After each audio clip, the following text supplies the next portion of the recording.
Eh bien bonjour, bienvenue sur la chaîne pardon, de Fanac ITRC. Et voilà, cette fois il est arrivé. Mon armat Typhon Roller Tune-up by TLR. Hein. Donc c'est une association des deux marques pour faire un engin compétition loisir, on va dire. Donc là, je vous montre le carton. Très, machine très sympa. Donc, si vous voulez voir l'électronique qui va dessus, vous pouvez suivre la vidéo sur l'unboxing du matériel de chez du Wartel Shop. Ensuite, voilà, ça c'est le carton. Je vous montre le carton. Hein, c'est pas. Je vous parle en même temps. Je fais une petite présentation. Donc, petit tour du carton. Donc, on a un poids de 2,860 kg à vide. Donc, ça, c'est ce qu'ils préconisent comme matériel pour mettre dessus. Hein, mais ça, c'est tout du Spectrum. Donc, voilà, j'ai pris du Hobby-Wing et du WS-Line pour mettre dessus. Qui, à mon avis, un tout petit peu plus quali. Je crois que ça marche bien, Spectrum, mais c'est du rebadge hein, aussi. Voilà, donc nous avons un magnifique châssis, 70-75 T6 aluminium, hein. Tourelle avant aussi, donc ajouré, arrière, amortisseur big bore, pardon, TLR. Donc il y a des pièces reprises du Arma et des pièces reprises de chez TLR, ça. C'est un mélange des deux, on va dire que ça va nous donner un petit clone, donc des cales de réglage qu'il n'y a pas sur la version RTR. Là on a des cales de réglage, donc on évolue. Ensuite, voilà, tout est un peu plus renforcé. On a le sauve-cerveau. Enfin, il y a tout qui est les petites protections pour la terre. Ouais, on est pas mal. L'aileron est différent du RTR. Hein. Il y a des chaînes qui ont fait une vidéo comparative. Hein. Donc, franchement, du joli matériel. Ensuite, je vais tourner, mais là, on n'est pas sur des choses. Voilà.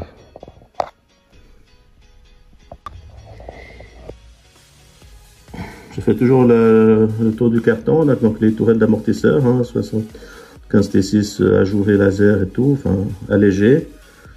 Ici, les cales, donc magnifique cale usinée, enfin optionnée par TLR, cerveau, enfin support moteur en aluminium.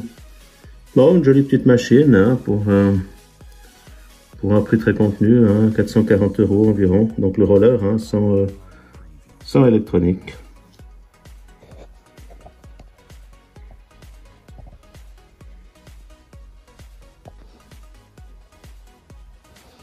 Ok, ben maintenant que vous avez fait le tour du carton, je vais me permettre de l'ouvrir. Alors attention, j'ai pas beaucoup de place, il y a tellement de RC que je peux les mettre. Donc, on est sur le carton, hein, vous avez déjà le voir sur les chaînes françaises. Donc moi je répète, hein, j'ai une chaîne suisse. Oh là j'ai 2-3 options qui vont aller avec, hein, parce que d'origine, ça c'est pour... Ça c'est ça pour la prochaine vidéo. Hein, hop. Voilà. Comme ça. Je vais sortir un peu ce qu'il y a là-dedans. Ok, ben j'ai pris un pignon. Voilà, pardon pour le voilà. J'ai pris un pignon, 16 dents, avec une couronne de 50. Donc il y avait toute la tabelle, mais... Donc en module 1. Ok, et puis une corne de cerveau, parce que d'origine c'est du 23 dents et mon cerveau c'est un 25 dents, donc j'ai pris une corne de cerveau. Ici, on a le manuel, les autocollants. Alors, Il y a des cales, vous voyez, on a même des petites cales de réglage pour les diffs, si jamais ça va pas. Pour ajuster les diffs dans les cellules, s'il y a des choses à régler. Donc on est vraiment sur des pièces options qu'il n'y a pas sur les versions de base, sauf erreur. On voit qu'on est sur un châssis un peu plus typé compétition. Bon.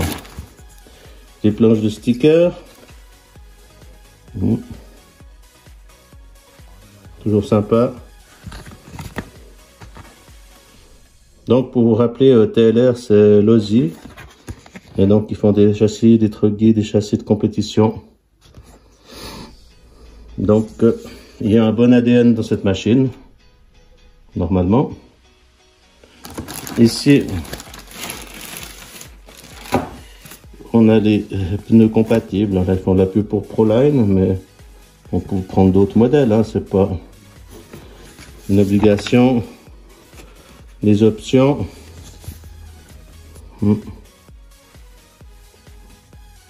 On va gentiment dans la compétition chez Arrma.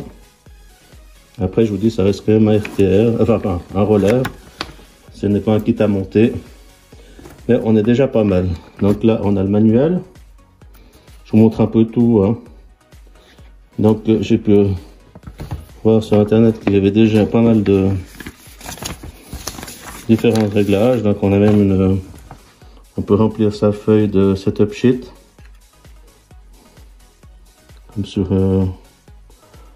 Comme chez X-Ray ou sur les grandes marques, Timasso. On peut faire pas mal de réglages qu'on peut pas faire, je répète, sur la version RTR. Donc c'est vraiment pas mal du tout. Ici on se retrouve avec le manuel. Donc comme je vous ai dit, on a le rapport. Alors ça c'est pour un moteur 1900 kV. Alors j'ai pris un 16 dents hein, pour un peu plus de couple. Puis j'ai un 2100 kV. Puis il y a une couronne de 50 qui est avec. Hein. Après, il faudra voir hein, comment ça se comporte. Donc, on a vraiment tous les réglages. Vraiment super sympa. Regardez, on a même remplir les diffs avec la balance, comme sur les châssis de compétition. Donc, c'est vraiment bien structuré, bien fait. Le diff central. Les amortisseurs aussi. Comment les remplir avec les indices d'huile. Donc c'est vraiment très complet. Voilà les cales de réglage. Avec les différentes possibilités. C'est vraiment très sympa. Hein? Avant, arrière. Réglage d'incidence de l'aileron. Donc c'est pas le même support d'aileron que sur le... Je me répète que sur la version RTR du Typhon. Hein. Ouais, on a tous les réglages. Hein. Je vais pas vous embêter avec tous les réglages. Réglage de la barre anti-rouli. Enfin, on est pas mal. Donc une barre d'Ackerman qui est une barre d'Ackerman qui est en 70-75. Ben, je vais vous sortir le châssis en deux étapes parce que je vais sortir déjà la carrosserie. C'est très sympa. Alors, après c'est les goûts et les couleurs, mais je trouve relativement original. Là, ils avaient fait un peu la même couleur sur leur sur l'Arrma Vortec. Donc là, c'est quand même du Lexan assez épais, costaud. On verra bien. Donc on peut utiliser cette machine, comme je vous dis, sur circuit, sur bâche. Enfin, c'est une machine polyvalente. Mais typée compétition par rapport à ce qu'a fait Arrma jusqu'à présent. Ok, hop là, je vais tomber. Pardon.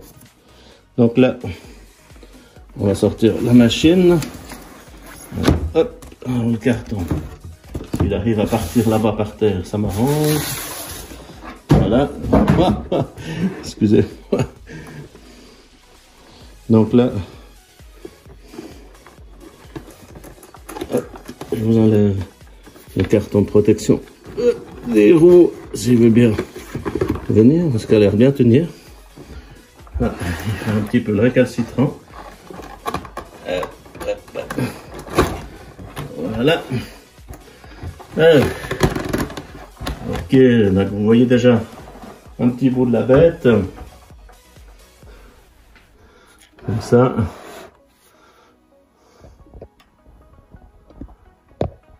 J'espère que ça vous plaît. Ce petit unboxing. Ben, les pneus sont bien enfilés. Voilà. Comment ça s'est fait? C'est déchiré. Ok. Ok. Alors là, on est sur le châssis. Autrement dit, j'ai toujours un petit peu de bazar sur mon bureau. Donc, on peut voir, hein, donc le châssis TLR ajouré. Donc support cerveau en aluminium. Hein. Support moteur aussi en aluminium. Alors vraiment une chouette machine. Hein. Donc on va passer à l'avant. Donc toujours hein, tout ce qui est champagne est en aluminium 70-75. Support d'amortisseur là. Très très joli. Donc on est vraiment sur une chouette machine. Donc on voit les cales, support amortisseur arrière, les cales, barre anti-roulis. Vraiment génial quoi. Non franchement ça vient présager du bon. Donc ça bouge un peu parce que j'avance un petit peu avec la caméra. Voilà. Là on est sur l'avant du châssis. Donc toujours avec la cale avant. Une cale supérieure. Une platine en aluminium là. Non, vraiment. Donc différentiel à pignon avec un différentiel central bien sûr. Ça a l'air de... Ouais, je le découvre en même temps que vous, hein, même si je l'ai déjà vu. Donc là on est sur les pneus d'origine, hein, on peut mettre d'autres pneus, mais bon, sûrement que c'est pas les meilleurs pneus de compétition, mais bon, à voir, à voir. Mais il est vrai que franchement, bon, on voit la cale, des cales, donc elles sont bien épaisses. Cale arrière, cale avant, aussi estampillé TLR.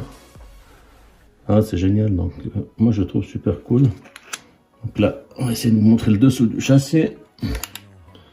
Voilà.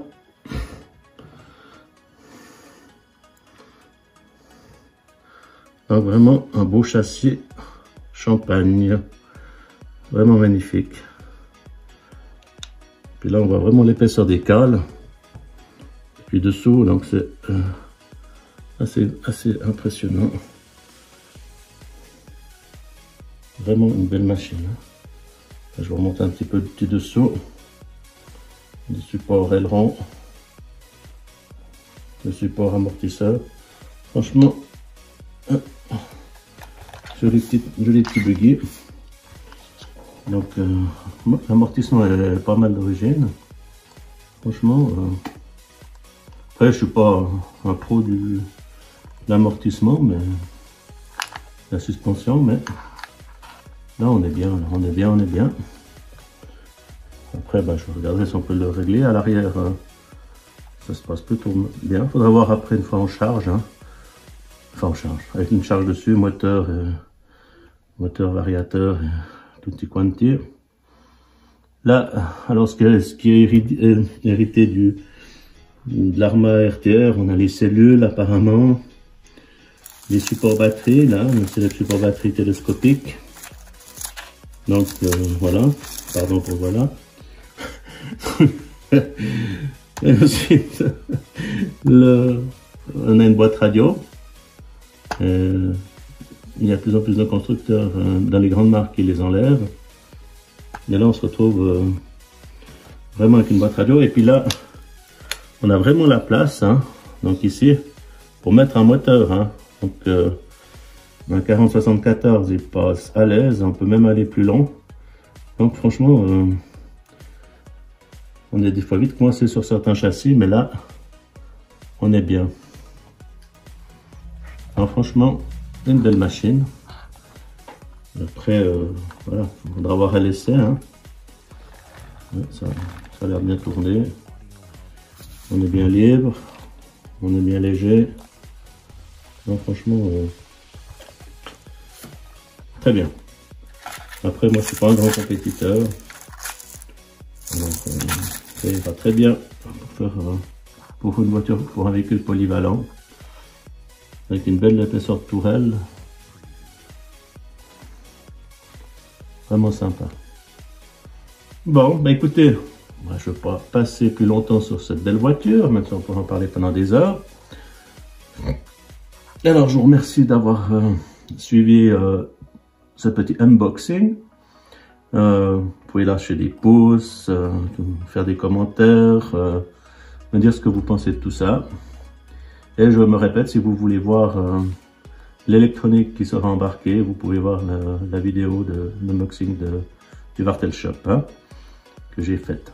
Merci beaucoup et je vous souhaite une bonne journée, une bonne soirée, une bonne matinée. Et puis à bientôt sur la chaîne Fanakit. Au revoir.